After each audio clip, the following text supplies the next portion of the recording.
Modern technology. Yeah, It's a Sonny, yeah. nightmare, isn't it? oh, for me, because I'm just 65 years old, sons of bitches. And it's so frustrating because everything that I used to do without thinking about it now is a whole event. Oh my gosh. Can you imagine when I'm Sir David's age? He's still Yeah. 80, Jack, I heard. 81, isn't he? 81 now? Yeah. 82, isn't it? 81, 82. Mm. Man, you know, I think he must have been maybe younger than me when we did it. He was about 50 when he did it. About 91 was it when you filmed it? Gee, I don't know. I mean, Yeah. 30 yeah. years this year. Wow. Get I out. think they did a great job on him. It was a bit like Al Pacino in The Godfather Part III, wasn't it? You know, He was fantastic. He was great. I really, really, really liked that. Like I sent a little. Somebody was writing a book. I don't know if it's you, Chris, or another Chris, or Not me. and I sent some anecdotes. Is that the way you say it? Anecdotes, anecdotes about Anecdotes. yeah, my memory of how things went on the set. And one of them was that uh, I went there originally to read, had no idea what the show was. None of us did, no idea whatsoever. It was like, yeah, what, okay, sure, we'll go. And I had a terrible cold. I mean, horrific cold. My nose was leaking everywhere. So I stuffed it up and I went in and did it. And they told me to go outside and then brought me back in. I guess I sort of resembled him to some degree, perhaps a younger version of him. But if that was the case, I would look like he did now, and I don't. So whatever. And they said, so he's supposed to be from Chicago. And because I was born in the Midwest in Cleveland, Ohio, they said, would you be an unofficial dialogue coach? So if he, says something that, needed correcting, just jump right in. And he didn't. He really had like a Chicago. He had a little bit of a New York Yonkers thing, like, but he was fantastic, and we didn't get the humor. I know, like, oh, wow, they think this is hilarious, but now that I get the humor and I see it, it was very funny. So we had no idea what it was. We had no idea. We knew that was somebody that approached me and said, are you one of the actors in this thing? And I said, yeah, we were warned that this would happen. And they said, we'll give you, I want to say $1,000 or $5,000 for the script. And I said, no, but they walked him from wherever makeup was to the set with the curtain around him, a whole team of people, so that no one could see what he looked like as the Don or Chetty. oh no, Getty. Chetty, yes, yeah, wow. What a great memory. What a great time. Yeah, I thought they did a good job because his hair was back, wasn't it? And yeah, he looked very much the Don. And do you think Only Fools and Horses in that way, in that one episode, Miami Twice, was ahead of its time? I'm thinking of movies like Mickey Blue Eyes, Analyze This. I think that was way before then, wasn't it? I don't know if it was before them in the chronology of it all, but no, I don't think. I don't think it was even kind of close to that. It was. I mean, I do that for a living. Those are the kinds of parts that I play, and most of them are dead ass serious. And this was a farce. Yeah. But I mean, in terms of a mafia comedy, I hadn't seen that before. Just me. Oh.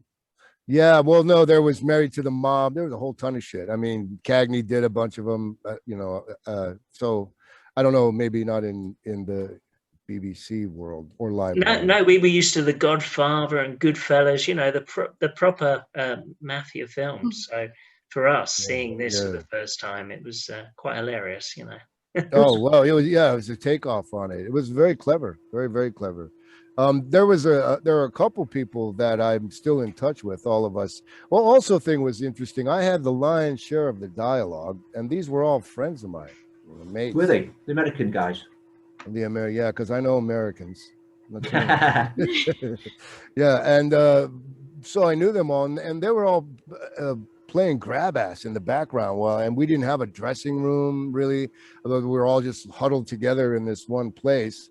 So some of the accoutrements that we were accustomed to weren't there budgetarily. What I'll tell you in a second what happened. You guys got hijacked, really, but I had to eventually go to the producers and even the guys. I'm like, geez, shut up, man. I've got all this dialogue to do and I'm trying to memorize it and you're goofing off. So they originally went to the unions here and made a deal. And the union said, yeah, sure. Second day into filming, they decided that they were going to hijack the BBC.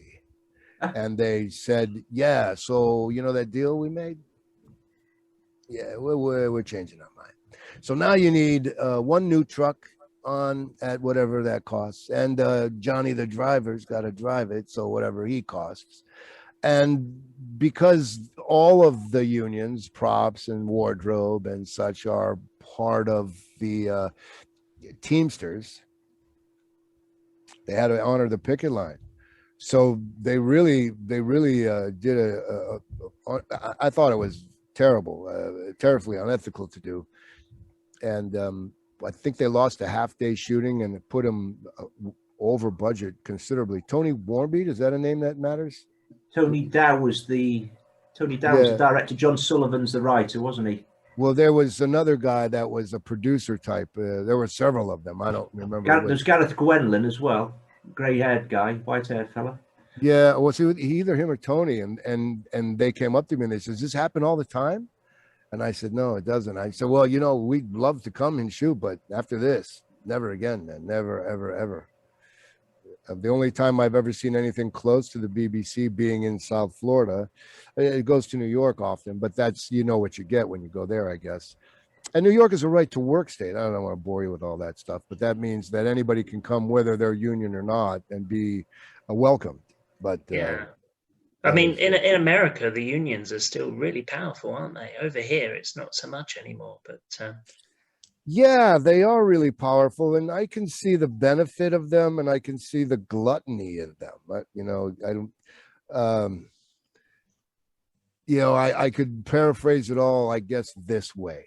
So you're making all these wonderful cars that can't compete with Japanese cars, and the unions want X amount per hour, and a break to P, and a break to Q, and R, and J, and that's it. See how I did there with the alphabet? There you go. So, and what happens is workmanship and craftsmanship falls to the wayside, and then it sort of can't compete.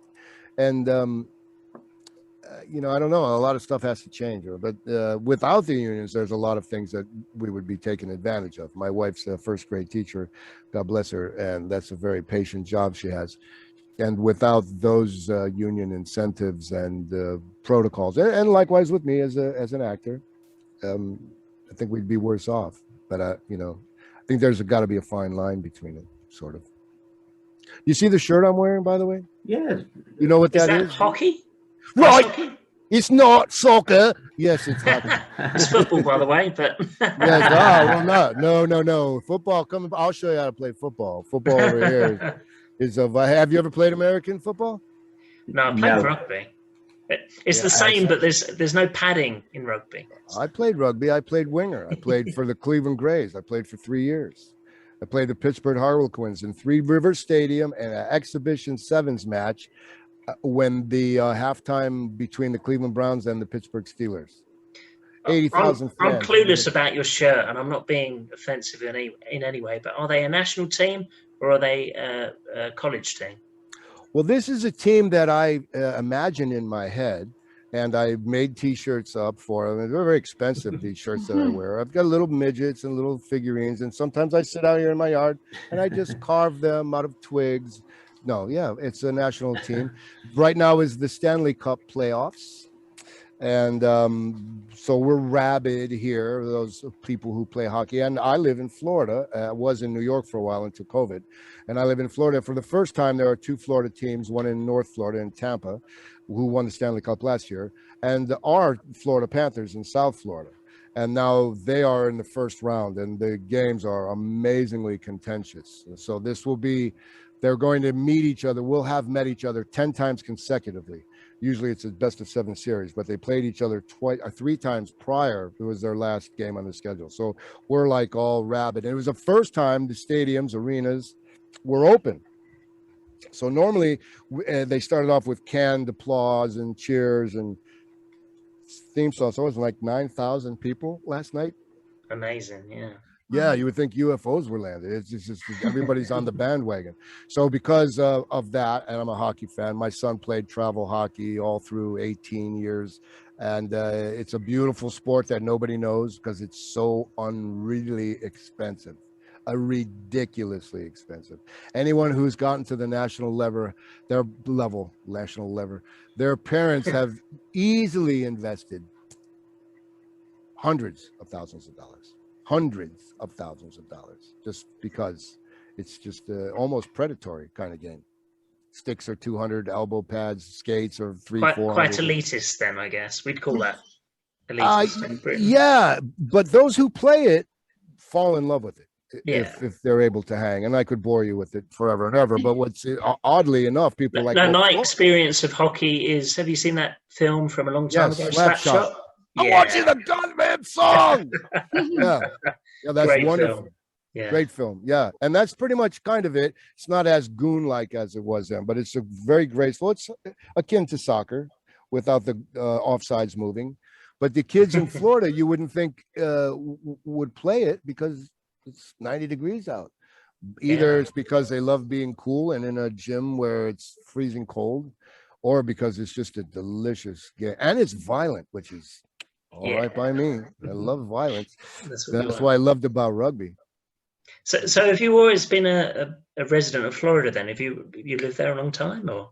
No. Much like Kurt Vonnegut, I was a resident of Trafalgar. No, that's a joke, man. Did you read the Starlog 17? No. I'm trying to be smart. Because I'm with it. I'm trying to be smart because I'm talking to English lords and ladies. That's above our level. This is the Only Fools and Horses podcast, so you know. You don't like limeys, do you? Apparently, is that right? You didn't in the show. Oh, I love that. No, in the show, you said I don't like limeys. It's quite funny. Yeah. No, I had to say what was written. You know, somebody else would say it. Of course, it's amazing. There were so many people who recognized me from that show. Really? Almost more than anything. Yeah, I had a valet concession in a Chicago gangsters restaurant. And people would come, and as soon as I heard their accent, I'd say, "Do you know the show Fools and Horses?" And they look at me, and they say, "Yes, you look like," and I go, "Yeah, I was." "No way!" And I said, "Yes, I was." It's crazy. About as weird as Del Boy and Rodder seeing the Gibbs outside in their little weenie cruise that they went on. You remember that part of it? Yeah, Barry Gibb, real life Bee Gees. So, all right, Bazzer, he says, doesn't he? Yeah. How deep is your love? Is your love? I think they also had a great time in the Everglades. And when I put David on the jet ski, it was a windy day. There were two. If you look at it again, you'll notice that when he's going out to sea, the water is pretty choppy. He's bound, going like that. And when there is another part when it's relatively calm. So we filmed it 2 different times, 2 different locations. One was a bay, and the actual thing that we did was in the ocean. And the wind was coming at us. And he was on a jet ski. I think he had a little bit of practice with it. But they said, do you want to double? No, I'm fine. And he opened it up and went for it. So wah. And there was no radio. He didn't know when he just kept going and kept going until he decided, perhaps knowing cinema, I guess I'm small enough in the frame now. And there was a Zodiac. You know what a Zodiac is? A Zodiac boat? It's like a rubber raft that's pointed, and they are used as rescue boats a lot. The Navy uses them. So anyway, they had a Zodiac boat. Then the Zodiac has got round tubes like this full of air, and then a semi-hard bottom, and then it's basically a raft, but it has a gunwale on the back where you could put a motor on it. And the marine safety, I think it was, pretty much marine safety, their job was to go out and say, okay, come on in, and make sure that if he fell off, nothing happened to him. So there's a cutoff on the throttle where if you let go of the throttle, there's a wrist and it pops the key out. So the motor would just go around in a circle around you until you could grab onto it. So no one was worried about him dying or anything. Well, apart from you tried to kill him 3 times, didn't you? Well, that's why I'm not a hitman. No. I'm not a hitman at all. I've been reduced. Anyway, the wind was coming so far they couldn't get the Zodiac out. Every time the Zodiac would hit a wave, it would blow it back. And so he had to traverse it. It was the only perilous thing that happened that day. I mean, during that film, and perhaps maybe poison ivy and some alligators. Was you told to play your role completely straight, very serious? Was that the idea? No. In fact, I was really never directed much. Except if it was something that I had to wait for a laughter for. I guess I was organically whatever they felt they needed to have. I just played it how I felt I would play it, because I didn't really have any idea what he was talking about, so it wasn't funny to me. So I didn't find it very funny at all. I was like, yeah, all right, can't kill this line. Wow. But when we watched it, then it was hilarious. And it was almost the thing, if I had known what it was that I was working on or auditioning for, I may have been intimidated. But it didn't. It was like, yeah, well, whatever. Yeah, no problem. Sure. Then I wasn't enticed by, no offense, the money was I was like, look, this is what it is. It's this money. It's a low budget thing. There's no residuals. You want to do it? And I said, yeah, sure. I did it. So you didn't have much idea of what it was about when you went into it, first of all? No. And then conversely, David and Nick and I went to South Beach, which then wasn't really as trendy as it is now. And we were sitting there, and I had done some high profile things that I was known for. Hey, Anthony, how's it going? Hey, wow. And no one paid any attention to David or Nicholas. And I think, and there were a few gals that visited me that I knew too. And he was like, whoa, well, look at you. It's kind of fun being invisible for a change. It roles reversed, really, wasn't it? Like you say. Nobody knew who he was at all. And it was refreshing at first, and then kind of, wait a minute, I missed being recognized a little, at least. So Nicholas was a total gentleman. Not to say that David wasn't, but he seemed very shy and polite, and David was more gregarious. And I have a hat. That he gave me. It was a white hat with BBC letters on it. And I asked him. I said, "Hey, the last day of shooting, I forget what the scene was. Was it in the Everglades, possibly? That was your last scene. When you're shooting Del on the boat? Yeah, but they film on a sequence. Often. Yeah. So, but I'd say it was around in there. And I had as I said, I had the friend that I had this restaurant, and his name is Joe Zonkin, and he was a notorious gangster, reputed gangster in Chicago. And I worked there for a long time and knew all of them. And he died. This Mr. Zonkin did, and I had access to his estate to help clear stuff out. And because he was from Chicago, there was a Chicago Cubs satin sports jacket and the Chicago Bears satin sports jacket, and I brought them, and I gave one to David and one to Nicholas, and I said, here is a gift. It probably smelled like cigars because the guy smokes. And they said, oh, what the hell are these? They probably had no idea what it was. And I explained to them. They said, oh, that's very gracious. They probably ditched it in the airport on the way back. But they may, who knows? Yeah. But there was a guy that was a crew type, and he had a BBC hat on, and I asked if I could buy it from him. I think he gave it to me. And then I asked Dave, can you sign this for me? And he wrote, to the best son I never had. David Jason. And I have it somewhere in the house. I can't find it, but I have it. I know I do. I got a Hall of Fame-ish that my wife relegated to the attic. But it was strange, wasn't it, though? Acting with David, doing two different parts. I bet it's quite odd, that, wasn't it? I bet that doesn't happen very often to an actor, does it? That you're acting with one person who's playing two totally different parts in the show. No. I mean, that's not that odd. I mean, that is no different than me appearing in films with serious A-list actors that I've never even met because they did their close-up over here, and then I was brought in over there because the schedulings didn't clear, and there were a tennis ball on a C-stand. They go, there's Jack Nicholson. Do your scene with him. You know, just look at that place and say it as though he's there, and then they edit it together.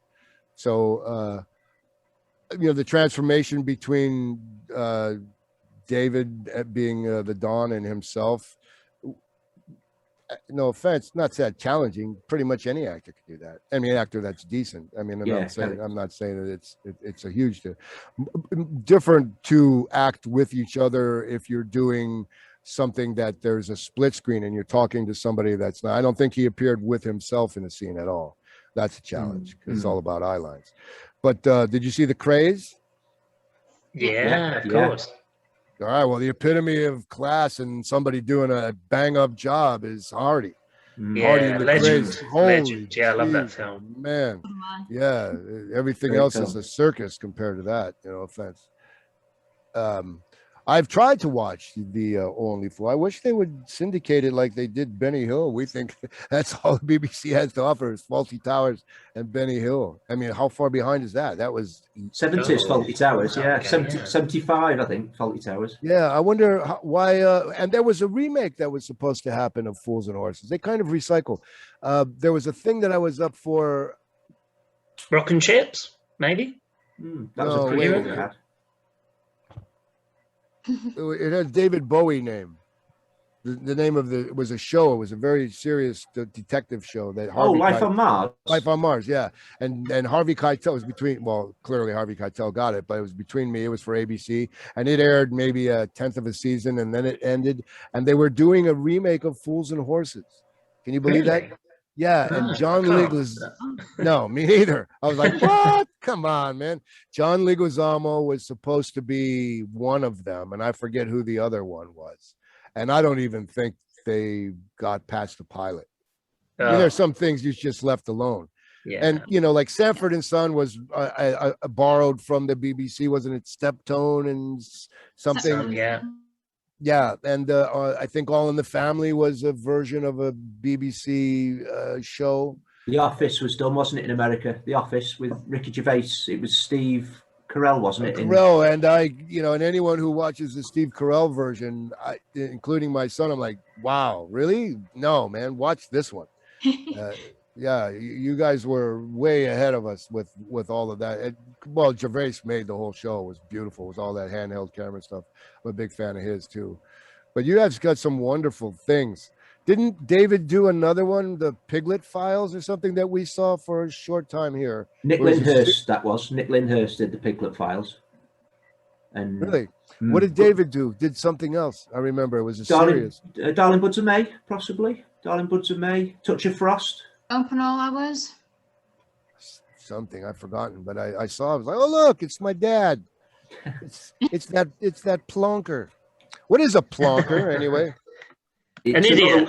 Or another word for a man's private area, basically. Oh, no kidding. Because you can't swear on the BBC, so you have to use inventive words, like dipstick and plonker and all those sorts. Plonker. I'm trying to see the correlation between a plonker and a female genitalia, and I'm not getting it. I thought that was funny, like the American English thing, when Del Boy says to you, the old dog's knackered, and you look at him as if say, what the hell are you talking about? Yeah, the dog and bone is knackered. Like, what?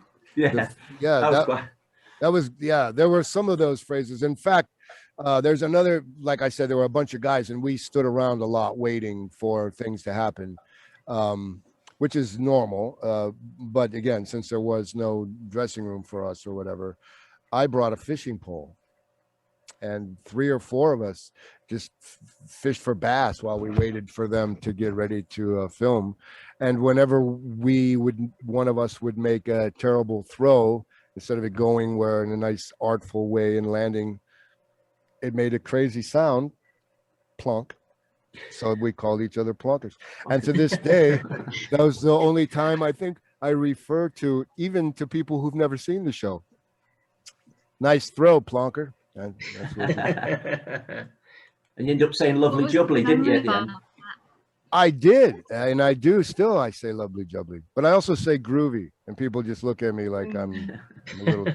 You got a little David Jason thing going on with your hat and your vest. Yeah. I'm in like an early 80s outfit, and this is my house, believe it or not, one of my rooms. I've got all the Trotter flat and the memorabilia in the background there. Jeez. Yeah, I'm quite a fan. I had the script, and I wish I'd saved them all. I've saved everything. I was really one of those types. And then my wife is like like one of those Pac-Man, something that I haven't used, and they're gone, big piles of them. I wish I had it. I may have insisted. I may have been the boss that day. And if I had been the boss today, is the sun too bright for you guys?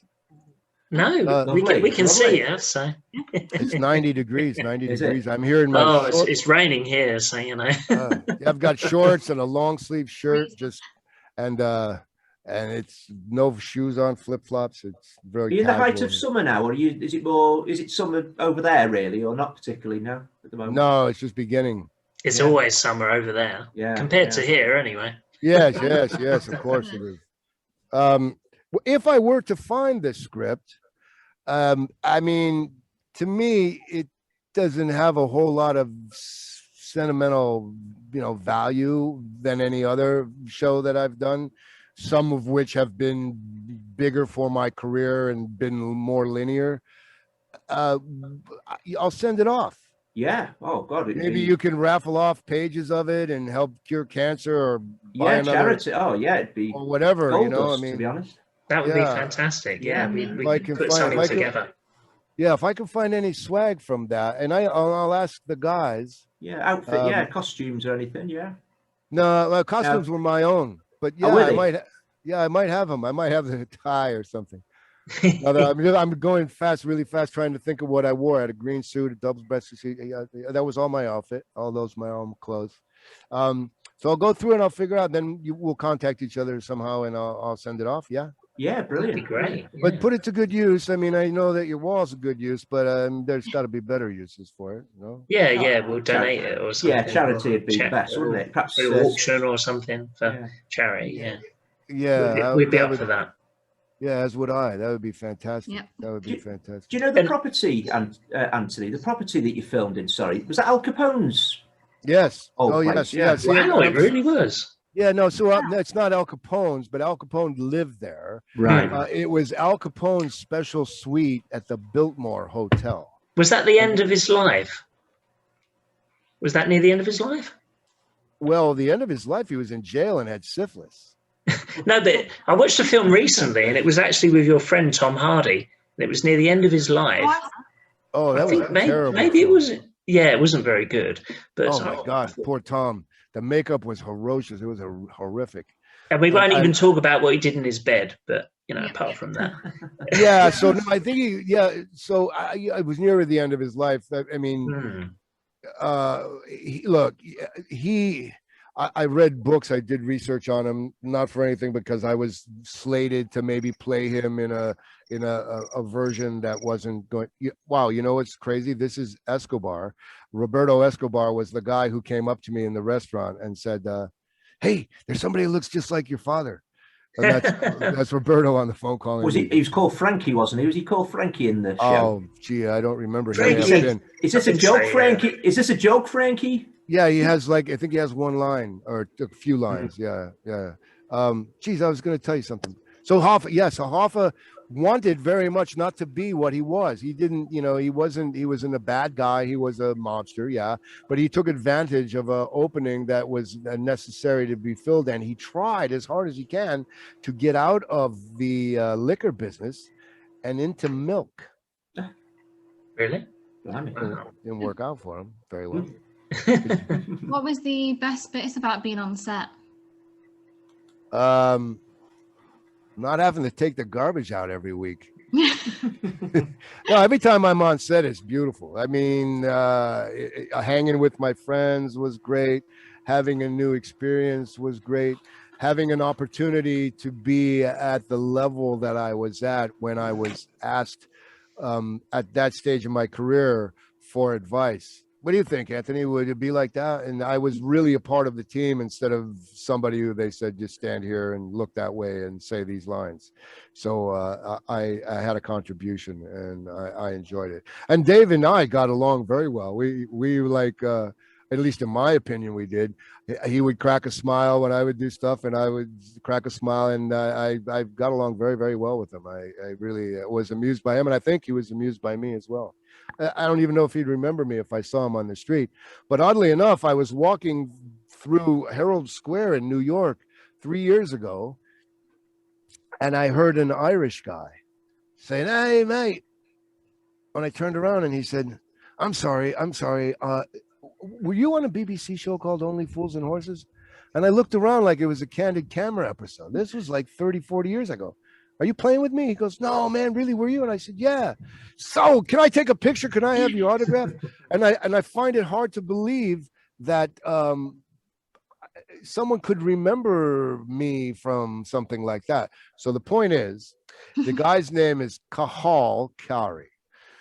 Cathal Carney, Cahal Carney, and we had a few pints many times on Friday. And when he said, I'll meet you on the corner, and I couldn't find him, I just made this call to him. Cathal, and there he was. So thanks, Cathal. But because of him, I was able to get in touch with you guys, and I didn't even know that there was any sort of. But I've added a few things to the web page. Is it the Facebook page? Sometimes a couple pictures or made some comments. Yeah. That's how I come across you, to be honest. So that's not, Rico, and yeah.